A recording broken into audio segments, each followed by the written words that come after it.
우리 모두 합독하겠습니다. 히브리서 13장 7절로 17절 다 같이 합독합니다. 시작. 예수 그리스도는 어제나 오늘이나 영원토록 동일하시니라. 여러 가지 다른 교훈에 끌리지 말라. 마음은 은혜로서 굳게함이 아름답고 음식으로서 할 것이 아니니 음식으로 말미암아 행한 자는 유익을 얻지 못하였느니라. 우리에게 제단이 있는데 장막에서 섬기는 자들은 그 제단에서 먹을 권한이 없나니 이는 죄를 위한 짐승의 피는 대제사장이 가지고 성소에 들어가고 그 육체는 영문 밖에서 불사름이라.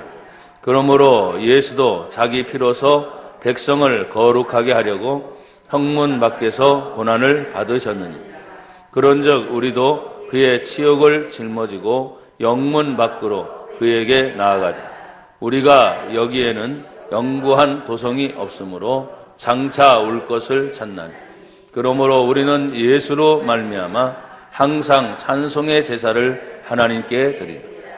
이는 그 이름을 증언하는 입술의 열매니라.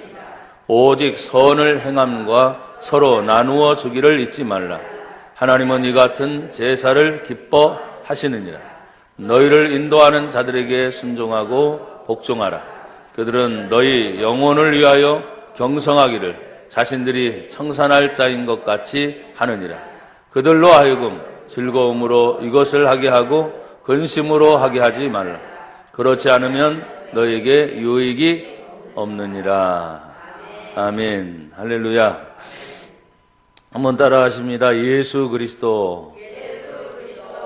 옆에 분과 뒤에 분하고 같이 서로 인사하며 축복합시다. 예수님이 당신의 생명이십니다.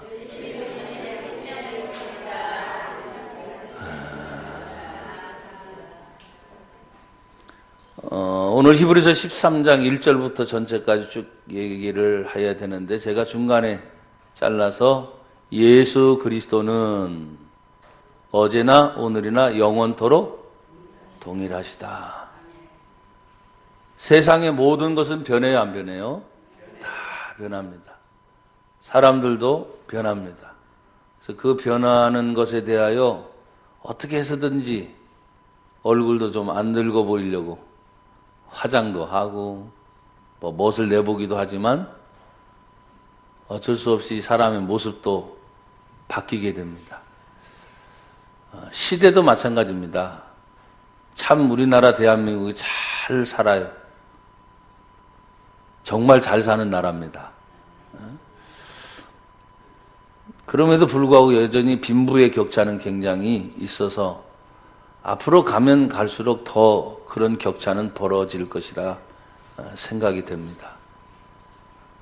도심지를 오가면서 아니면 도시 외곽 지역에 새로 신도시가 개발이 되면서 정말 몇천 채 아니면 몇만 채 이런 대단히 도시 건축이 개발이 되면서 아파트들이 쫙 올라갔을 때 가끔 저는 이렇게 생각해 봤죠. 야, 저렇게 많이 지어지는 집 중에 내 집 한 칸 없구나. 우리 성도들도 그렇잖아요. 그죠? 그런 생각을 종종 해볼 때가 있어요. 그러면서도 한 번도 저 집이 내 집이었으면 이런 생각은 하지 않습니다. 왜냐? 나와 여러분들은 이 땅에 잠시 머물다가 갈 나그네와 같은 인생길이다. 또 잠깐 피었다 지는 꽃과 같은 인생이다. 보이다가 사라지는 안개와 같은 인생이다. 성경이 그렇게 말씀해 놓기 때문에 목숨 걸고 내가 아파트 한 채 구입해야지 그런 어리석은 짓은 하지 않으려고 합니다. 사람이 살다 보면 이런저런 일들이 잘 주어져서 그런 여유가 생기면 집을 한 채 구입하는 것도 좋지만 그게 뭐 생명인 것처럼 거기에 목숨 걸고 싶지는 않습니다. 재미있는 얘기를 종종 듣습니다. 사업으로도 성공하고 또 공부하는 것으로 성공해서 그리고 집도 장만하고 터도 좋은 땅도 사놨는데 하필이면 거기 들어가기도 전에 죽었대요.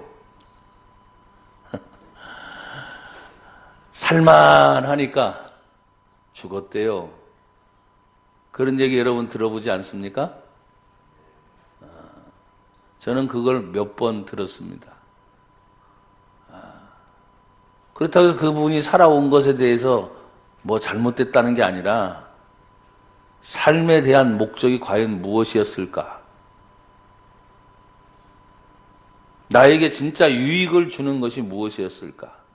먹고 마시는 것이 전부였다면, 사람은 먹고 마시는 것이 전부였다면 죄송하지만 개, 돼지만도 못한 거죠. 개, 돼지도 먹을 것 주면 좋아하잖아요.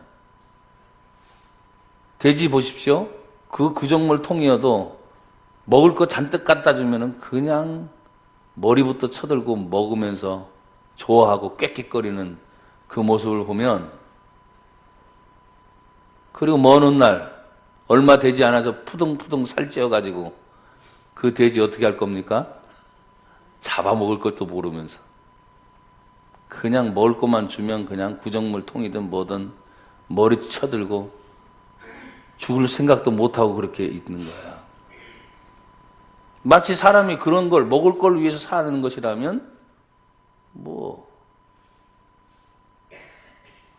근데 나와 여러분들은 먹을 걸 위해 살지 않습니다. 예수를 정말 믿는 하나님의 백성이라면 여러분 무엇 때문에 삽니까? 성경 말씀을 알아야죠. 고린도전서 10장 31절에 그런즉 먹든지 마시든지 무엇을 하든지 다. 여러분 빼먹지 마세요. 대단히 중요한 말이에요. 무엇을 하든지 다 하나님의 영광을 위하여 하라. 여러분 하나님의 영광을 위해서 일주일 살으셨습니까?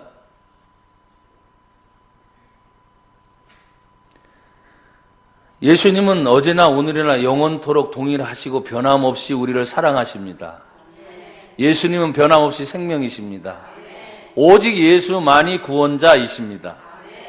나나 여러분이 알고 있는 요한복음 14장 6절에 있는 말씀처럼 예수 그리스도께서 가라사대 내가 곧 길이요 진리요 생명이니 예수로 말미암지 않고는 아버지께로 올 자가 없다. 천국 갈 수 있는 길은 오직 예수만이다. 구원받을 길은 오직 예수만이다. 죄사함 받는 길은 오직 예수만이다. 그래서 교회 다니면 여러분들이 예수님을 정말 만나셔야 됩니다. 교회가 구원시키는 게 아니라니까요. 교회는 여러 가지 기능이 있습니다. 예배의 기능도 있고 친교의 기능도 있고 교육의 기능도 있고 뭐 다양한 기능이 있는데 그 중에 가장 첫 번째 기능이 구원받은 하나님의 백성들이 하나님을 향하여 예배하는 예배의 기능이 최우선입니다. 그래서 내가 하나님을 믿는 사람이라면 제일 먼저 하는 일, 예배하는 곳을 찾으셔야 됩니다. 그래서 그 예배 시간이 주일 성수고 또 수요 예배고 또 금요 기도회고 또 더 열심히면 새벽 기도까지 예배하는 일에 집중을 하게 돼 있어요. 나는 여러분들이 하나님을 정말 살아계신 하나님을 만나기를 다시 한번 축복합니다. 오늘 본문에도 예수님은 변함이 없는데 우리가 이 세상에 하나님을 믿고 살아간다고 하면서도 세상 가운데 여러 가지 많은 교훈이 우리를 이끌어가요. 그래서 이것이 유익한 일이다, 저것이 유익한 일이다 해서 우리의 마음을 많이 뺏어가는데 대다수 그런 문제가 뭐냐? 음식, 먹는 문제다. 사람이 사는 문제다. 그러니까 내가 육신을 가지고 있기 때문에 분명히 살아야 되잖아요. 먹지 않으면 죽지 않습니까? 숨을 쉬지 않으면 죽지 않습니까? 아침에 일어났는데 벅적지근해요. 몸이 천근만근 같대요. 그러면 그냥 그대로 쉬고 싶죠. 근데 쉬고 쉴 수가 없어요. 왜? 오늘 하루도 내가 나가서 일을 해야 돈을 벌고, 가장들은 내가 돈을 벌어야 내 가족 식구들을 먹여 살리고, 이런 생각을 하니까. 그게 무슨 문제예요? 음식에 대한 문제예요. 사는 것에 대한 문제예요. 그건 굉장히 잘하는 것입니다. 난 여러분이 사는 삶에 대해서 부지런하기를 축복합니다. 열심을 내기를 축복합니다. 게으르지 말고. 성경에서 하나님에 대해서도 그래요. 부지런하여 게으르지 말고 열심을 품고 하나님을 섬겨라. 그것이 로마서 12장에 있는 말씀이에요. 근데 우리가 이 땅에 살아가면서 그런 여러 가지 많은 것들이 있지만 성경은 13장 9절에 연이어서 말씀하기를 여러 가지 다른 교훈에 끌리지 말라. 내 마음을 뺏는 것들이 이 세상에는 많아요, 안 많아요? 많이 있다는 거예요. 여러 가지 교훈이 많다. 이것이 진짜다. 저것이 진짜다. 많이 있다는 거죠. 그런데 한 걸음 더 나아가서 마음은, 여러분의 마음은 제발 은혜로서 굳게 해라. 여러분 하나님의 은혜 알아요? 은혜 받았어요? 대단해요. 아멘이 나오는 걸 보면. 중간에 말씀 뒤에는 음식으로 할 것이 아니니 음식으로 말미암아 행하는 자는 유익을 얻지 못하느니라. 사람들이 요사이에 뭘 좀 잘 먹을 수 있을까 자꾸 그런 얘기를 합니다만 사람들이 먹는 게 뭐가 있어요? 특별한 음식, 먹어보지 않은 음식을 찾아다니는 거, 아니면 미식가도 아닌데 사람들은 그걸 찾아다니면서 먹잖아요. 그죠? 근데 그건 여유를 누릴 수 있는 사람들의 이야기예요. 우리나라 대한민국이 세계 경제 10위권 안에 들면서도 여전히 점심을 못 먹는 아이들이 있대잖아요. 부모들이 다 직장하고 나면 집에 남아가지고 떠돌아다니는 아이들이 있잖아요. 그러니까 그런 걸 생각해보면 가슴이 아픈 거예요. 이렇게 잘 사는 나라 대한민국에 노숙자들이 가보면 천지예요, 천지.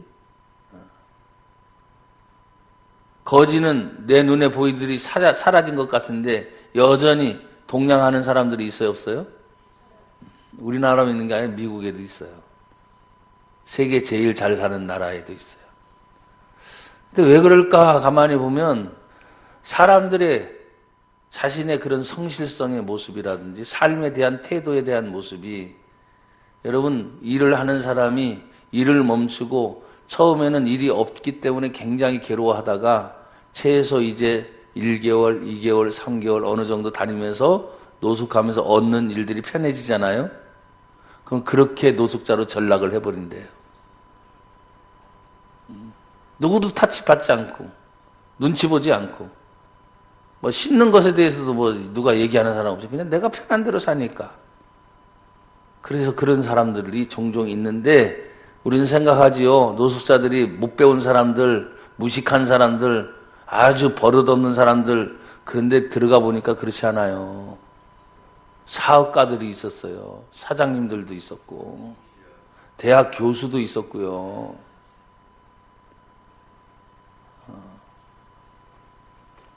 나름대로 성공을 달리던 사람들이 한순간 좌절을 맛보고 마음속에 낙담이 생기고 근심스러운 일들이 풀리지 않다 보니까 결국 그런 길로 가게 됐다는 거예요.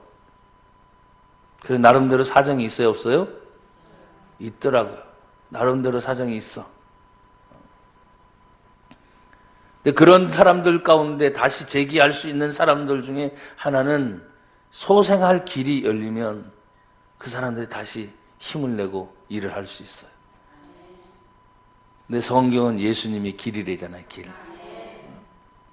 내가 가는 길이 잘 열릴 줄 알았는데 갑자기 딱 막히니까 내가 아무런 길을 막 찾아보려고 해도 그 길이 안 열리니까 사람들이 좌절해서 그런 상태로 빠지게 되는 거예요. 근데 사람들은 말이 희한합니다. 다시 길이 열리면 일어서게 돼 있어요. 그래서 하나님이 사람의 존재를 모든 창조 만물 가운데 하나님이 사람을 지으시고 심히 좋았더라. 왜? 모든 자연 만물을 다스리는 권세를 주셨고 정복하는 권세를 주셨고 번성할 수 있는 권세를 주셨고 생육의 번성을 주셨고 그게 이미 창세기에 있는 약속의 말씀이에요. 근데 한번 꺾이는 거지. 좌절하게 되고 낙심하게 되고 내 뜻대로 안 된다고 해서. 근데 여러분, 저나 여러분들이 내 뜻대로 과연 되는 것들이 얼마나 많은 거예요? 찾아보면 그렇게 많지 않아요. 그러니까 우리가 하나님을 믿게 돼서 성경을 통해 내 뜻이 아니라 주님 뜻대로 살기로 했네. 주님 뜻대로 살기로 했네. 주님 뜻대로 살기로 했네. 뒤돌아서지 않겠네. 이 세상 사람 날 몰라줘도, 이 세상 사람 날 몰라줘도, 이 세상 사람 날 몰라줘도 뒤돌아서지 않겠네. 할렐루야. 다 몰라줘도 주님이 알아준다는 거예요. 하나님이 우리를 얼마나 사랑하시는지, 하나님이 우리를 불꽃 같은 눈으로 사랑해 주시고, 그 하나님이 너무나 사랑하기 때문에 하나님은 질투의 하나님이다. 질투가 왜 나와요? 너무나 사랑하니까. 나는 오직 너를 사랑하는데 너는 사랑을 받으니까 나를 사랑해야 되는데 다른 데로 자꾸 마음이 가니까 질투가 되는 거예요. 성경은 한마디로 하나님은 사랑이라 하십니다. 이 예수님의 변함없는 사랑을 어디에 담을 수 있습니까? 생각이 아닙니다. 성경은 말합니다. 여러분의 마음에 하나님의 은혜를 받아야만 그렇게 될 수 있다. 근데 이 은혜라는 것이 내 눈에 보이는 게 아닙니다. 내 은혜라는 게 내 눈에 이렇게 내 손에도 확 잡히는 게 아니고 그냥 믿음 생활을 하다 보면 아, 이것이 하나님의 은혜였구나라고 깨달을 때가 있습니다. 아, 그래, 이것도 하나님의 은혜야. 여러분, 이번 주간에도 관광버스를 마치고 돌아오는 길에 차에서 불이 붙어가지고 뒤에 있는 사람들은 거의 다 죽고 앞에 있는 사람들만 살아났어요. 그것도 규정을 지키지 않았기 때문이래요. 만약에 뒤에도 비상구가 있고 창문이 열려질 수만 있다면 뒷사람들도 죽지 않을 거 아니에요. 근데 강화 유리로 모든 걸 밀폐를 시켜놨기 때문에 부딪히는 충격 때문에 출입문이 닫혀갖고 나오지 못해서 거기에 있는 운전사가 자기 옆문을 유리창으로 깨서 나오니까 그 좁은 통로에 사람들이 열댓 명은 살아서 나올 수 있지만 나머지 열댓 명은 죽는 거예요. 불길이 휩싸이게 되면 사람들이 겁이 먹잖아요. 그리고 갑자기 들어오는 이 매연 때문에 사람들이 질식사해서 우왕좌왕하게 돼서 여러분 보십시오. 버스가 제법 큽니다. 그런데도 막 당황하는 뒷사람들 살려고 여러분 뭘 갖다가 안 쳤겠어요? 근데 강화 유리에서 깨지질 않는 거예요. 그 사람들 중에 아마 주먹으로 친 사람도 있었겠고 발로 친 사람도 있었고 안 봐도 뻔해요. 그렇죠? 근데 깨지지 않는 거예요. 깨지면 사는데 한순간인 거예요. 같은 차에 탔어도 어떤 사람은 살고 어떤 사람은 죽어. 근데 거기 운전사 옆에 가까이 있는 사람들은 다 살았어.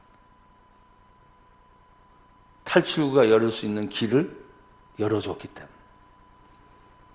경찰서에 들어가면 운전사의 실수냐 무슨 실수냐라고 말하겠지만 일단 죽는 것보다 사는 게 낫잖아요.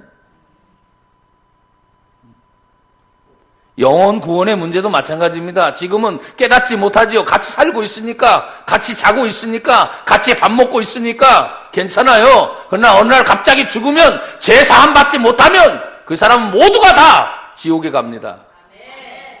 남편이든 아들이든 딸이든 자녀든 날 것 없이.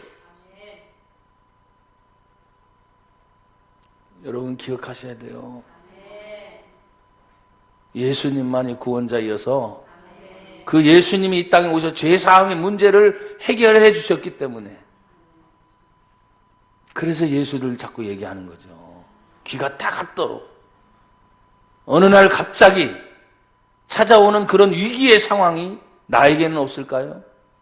아닙니다. 여러분 갑자기 있습니다. 여러분 앞에. 내가 그래서 종종 농담 삼아 얘기하잖아요. 나나 여러분들은 죽습니다. 언젠가 죽어요. 어떻게 죽을지는 모르겠지만.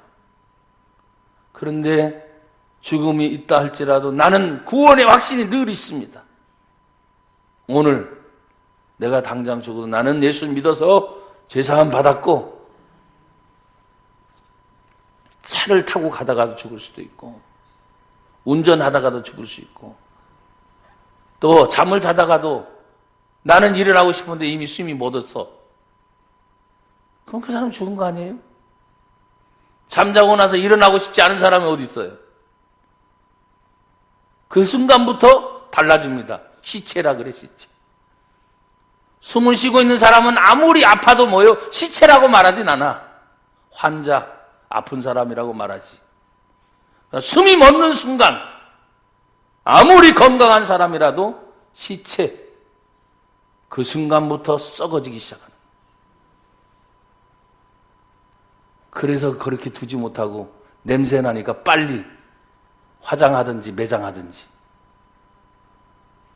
떠나가는 겁니다. 이게 육신의 생명입니다. 사랑하는 여러분, 음식으로 인해서 유익을 얻으려고 생각하지 말고 성경은 여러분이 예수님 때문에 마음에 하나님의 은혜를 받아서 하나님의 은혜로 내가 산다. 내가 하나님의 은혜로 일한다. 내가 하나님의 은혜로 공부한다. 내가 하나님의 은혜로 어디 다닌다. 내 마음의 은혜를 알면 하나님을 늘 말하게 돼 있어요. 우리에게 제단이 있는데 장명에서 섬기는 자들은 그 제단에 먹을 제단이 고난이 없는데 죄를 위한 짐승의 피는 대제사장이 가지고 성소에 들어갔습니다. 그 육체는 영문 밖에 불살랐습니다. 그래서 하나님은 만날 수 있는 것은 성소를 향해 지성소를 들어가는데 오직 피만 가지고 들어갑니다. 근데 이 피는 곧 뭐냐? 생명입니다. 생명. 그래서 하나님을 만날 수 있는 것은 곧 죄사함을 받은 생명만이 하나님께 나아갈 수 있습니다. 그게 구약의 제사법입니다. 그래서 인간이 마땅히 져야 할 그 육신의 생명의 죽음을 대신 짐승에 전가시켜서 그 짐승을 다 죽여서 영문 밖으로 보내고 그 피를 가지고 하나님의 성소와 지성소를 향해 들어가는 거지요. 이것을 이루신 분이 바로 우리 예수님이십니다.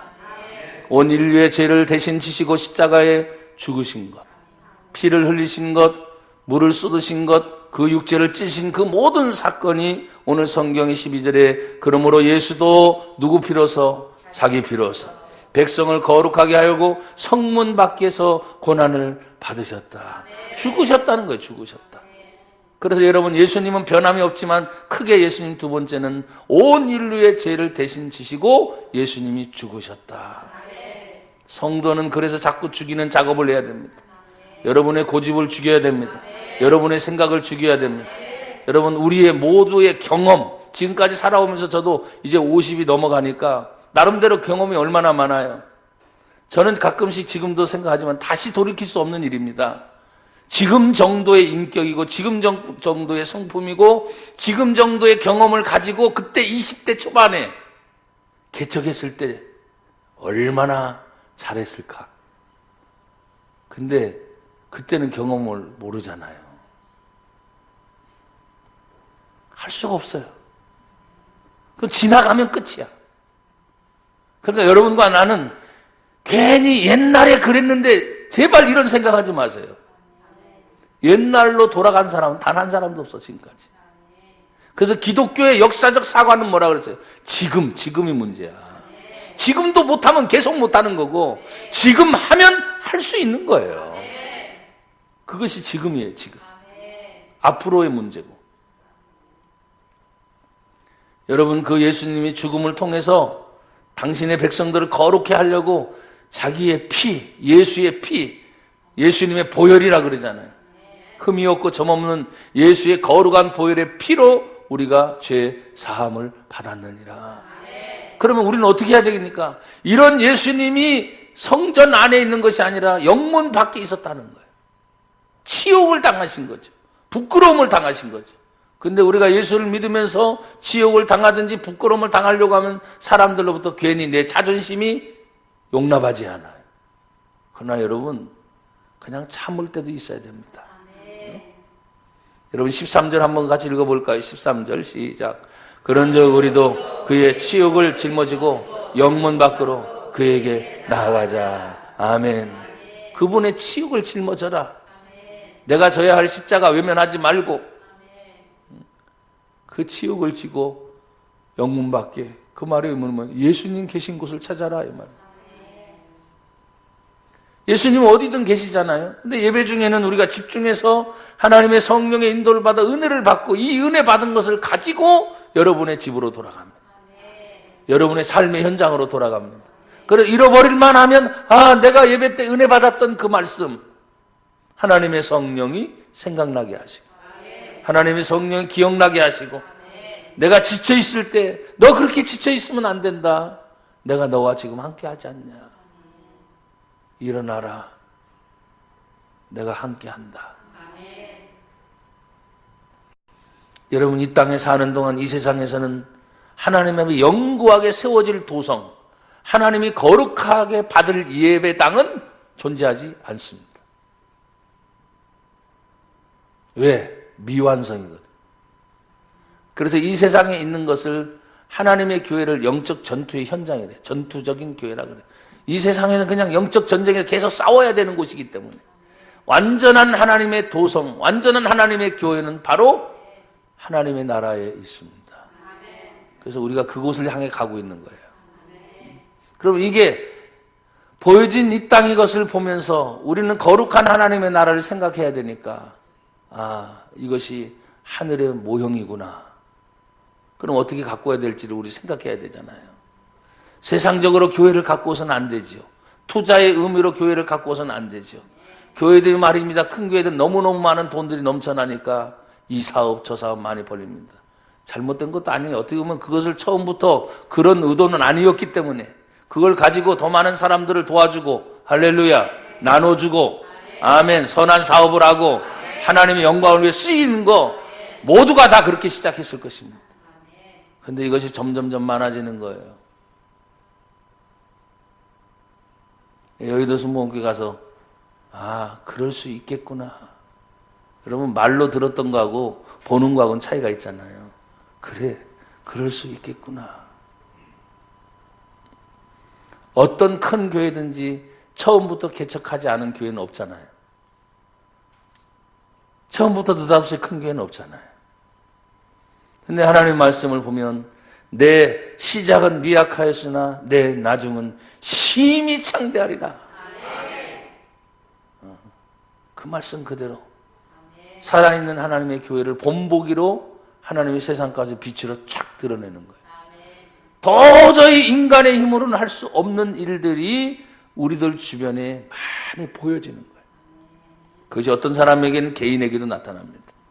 어떤 사람에게는 교회를 통해서 나타납니다. 어떤 사람은 사업을 통해서 나타납니다. 어떤 사람은 자신의 해왔던 많은 경험 속에 하나님의 역사하심을 말하게 하는 것입니다. 이 땅에는 영원한 도성이 없습니다. 그래서 14절에 보니까 우리가 여기에는 영원한 도성이 없으므로 여기 우리가 살고 있는 이 세상은 장차 올 것을 찾는다. 이 세상에는 없기 때문에.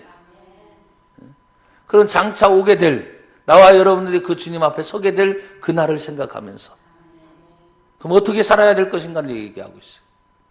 성경은 말합니다. 그러므로 우리는 15절 다 같이 시작. 그러므로 우리는 예수로 말미암아 항상 찬송의 제사를 하나님께 드립니다. 이는 그 이름을 증언하는 입술의 열매니라. 할렐루야. 예수 그리스도를 항상 찬양하라는 말이에요. 내가 찬양하는 중에 천국이 이루어집니다. 불평과 악평과 낙담과 비판과 사람들을 향한 비난과 조소는 그 자체가 지옥입니다. 자기 스스로 지옥을 만드는 겁니다. 그러나 똑같은 환경이어도 감사가 나옵니다. 고맙습니다.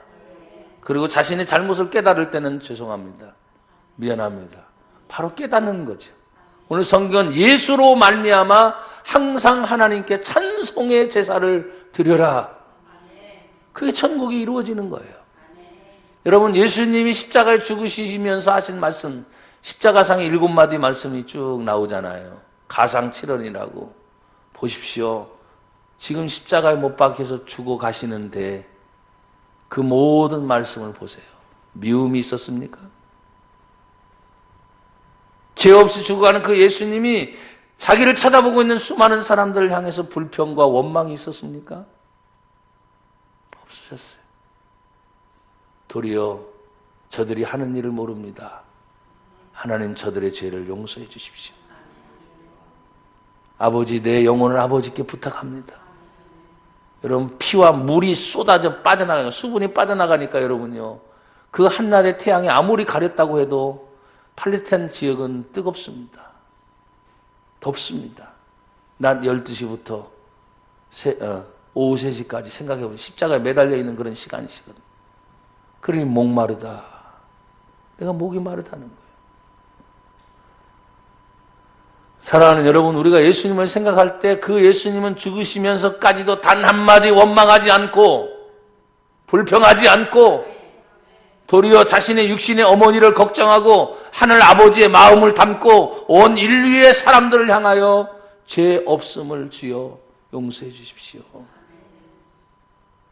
도리어 그 모든 걸 사랑으로 담으셨단 말이에요. 나와 여러분이 예수 그리스도를 믿는다는 것은 어떻게 보면 사랑하느냐 마느냐 이거에 대한 실천인 거예요. 예수님이 십계명을 2가지로 압축하시면서 첫째는 하나님을 사랑하는 것이다. 둘째는 내 이웃을 내 몸과 같이 사랑하는 것이다. 이것이 온 율법이요 선지자의 강령이다. 딱 2가지로 말씀하셨어요. 하나님을 사랑하고 이웃을 사랑하라. 그러면 여러분, 사랑하려면 내 입술에서 예수님 때문에 찬송이 나와야 되고 감사가 나와야 되고 기쁨이 나와야 되고, 불평과 원망과 낙담은 여러분 스스로를 죽이고 상대방을 죽인단 말이에요. 여러분 15절 마지막은 이렇게 말합니다. 항상 찬송의 제사를 하나님께 드려라. 이는 그 이름, 예수의 이름을 증언하는 입술의 열매다. 그러니까 여러분 찬송가가 나오는 사람들을 들어보면서 증거하는 입술의 열매는 저 사람 하나님 믿는 사람이네. 예수 믿는 사람이네. 여러분 세상 노래들 중에도 재미난 노래 많잖아요. 요사이는 저는 그런 노래를 잘 안 듣다 보니까 모르겠어요. 아이들 하는 노래도 유행가도 따라가는데 따라가지 못하겠어요. 말 그대로 유행입니다. 지나가면 끝나.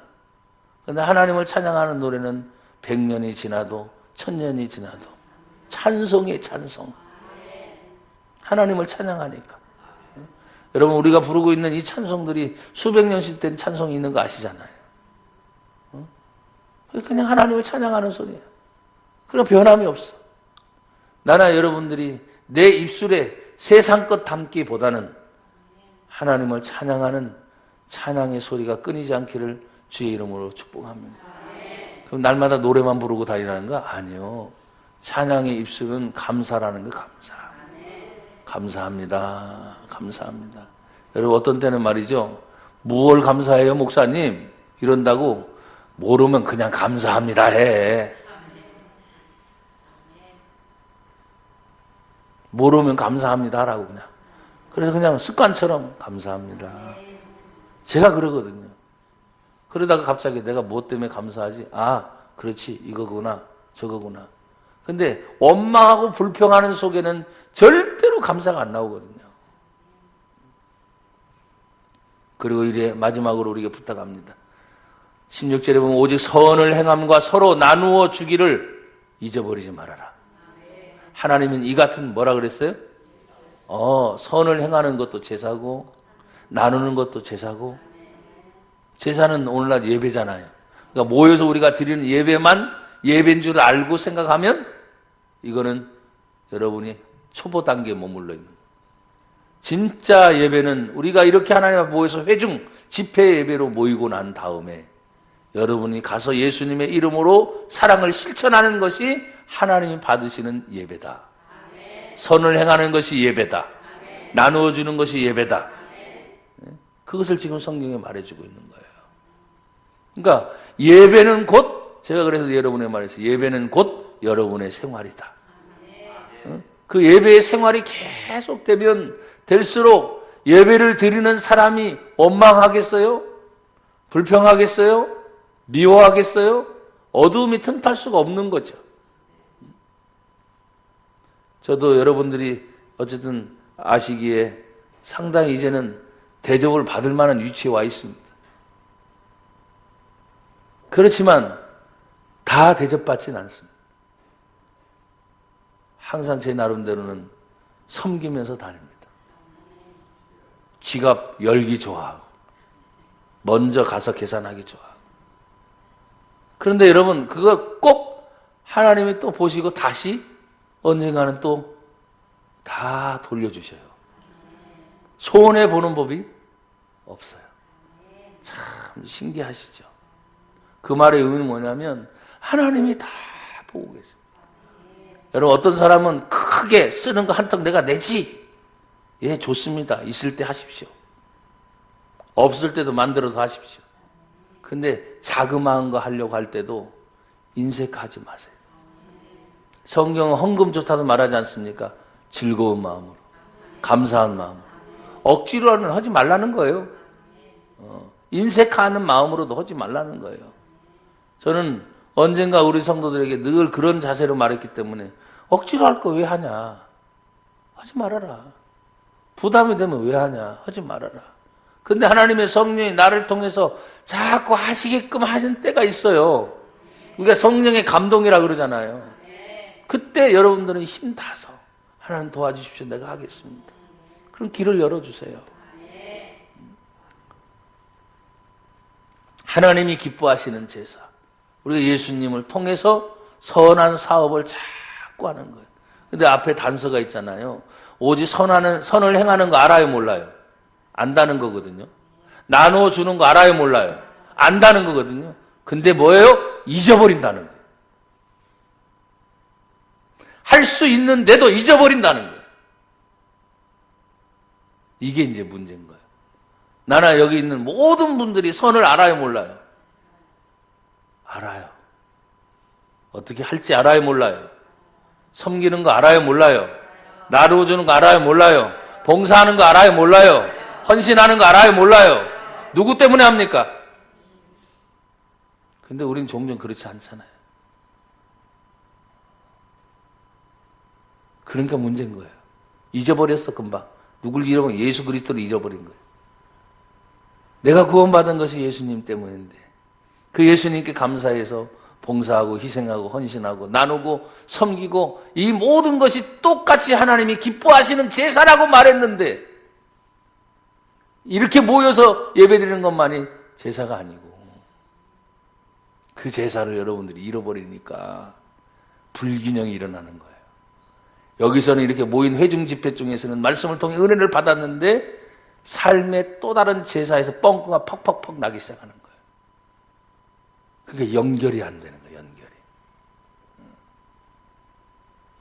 여러분들 이 대중 집회를 통해서도 여러분 은혜를 받고 여러분이 3, 3, 5, 두세 사람이 모인 그곳에도 여전히 하나님이 함께 하신다며요. 그런 모임들을 잘 하셔야 돼요. 그 다음 마지막 결론은 17절에 너희를 인도하는 자들에게 뭐하고? 순종하고. 뭐하고? 복종하고. 어떤 분은 순종은 마음에 그래 내가 하겠다 결단이 될 때입니다. 복종은 뭐냐? 내 마음에 들지 않아도 그래도 순종하는 게 복종이라고 이렇게 얘기를 해요. 그래서 그 단어를 다 쓰고 있는 것 같아요. 너희를 인도하는 자들. 여러분들을 인도하는 자가 누굽니까? 저 맞아요? 성신교회는 전영규 목사 맞습니까? 다른 사람은 오지 않죠? 와서 복음을 전하고 가도 끝이야. 끝까지 책임져 주는 사람은 하나님이 특별한 일이 없을 동안에 어쨌든 담임 목사는 접니다. 다 아시네요. 너희를 인도하는 인도자에게 순종하고 복종하라. 기뻐서 하는 순종도 있지만 때로는 제 설교가 어떤 때는 말이죠. 여러분에게 참 부담스러울 때도 있을 거예요. 헌금 얘기 안 하는데도 헌금을 하라는가 말인가 이런 때도 있을 거야. 이게 복종이라는 말이 참 어려운 거야.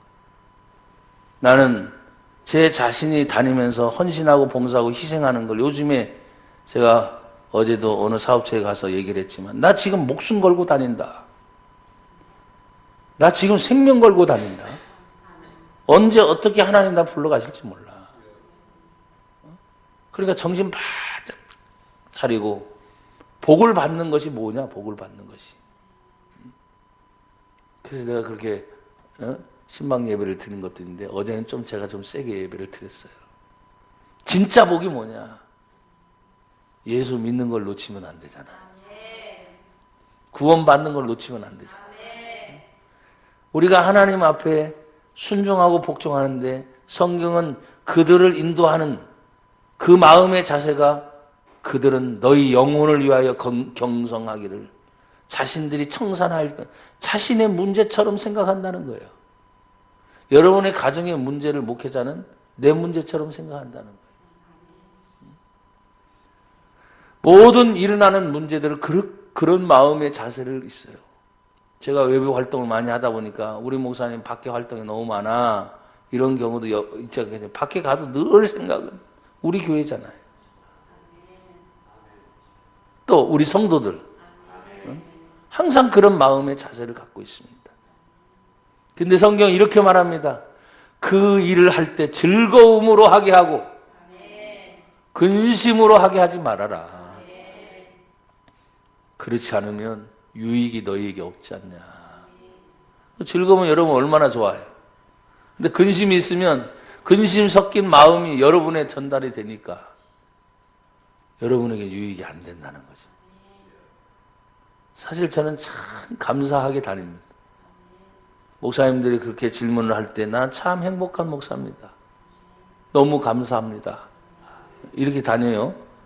오늘 우리 모든 성도들이 하나님 앞에 내가 예수 그리스도를 믿는 성도가 즐거움을 잃어버리고 감사를 잃어버리고 그렇게 살면 안 돼요. 오늘 여러분 한 주간을 즐겁게 사세요. 감사하게 사세요. 그건 의지의 결단입니다. 아까 말했잖아요. 뭐가 감사해요, 목사님? 몰라? 그럼 그냥 감사해. 이게 정답이야. 감사할 것이 있어서 감사해야죠. 아니야. 감사부터 해. 그럼 감사할 일이 열려. 그렇잖아요. 감사의 씨를 심어야 감사의 열매가 열리지. 그러니까 여러분 일주일 동안도 많이 감사하세요. 하나님 오늘도 예수 그리스도를 생각합니다. 그 안에 기뻐하고 감사합니다. 그 안에 즐거워하고 헌신합니다. 하나님 변함없는 예수님의 사랑 때문에 이 한 주간도 예수의 이름으로 승리하게 하옵소서. 예수님 이름으로 기도합니다. 아멘.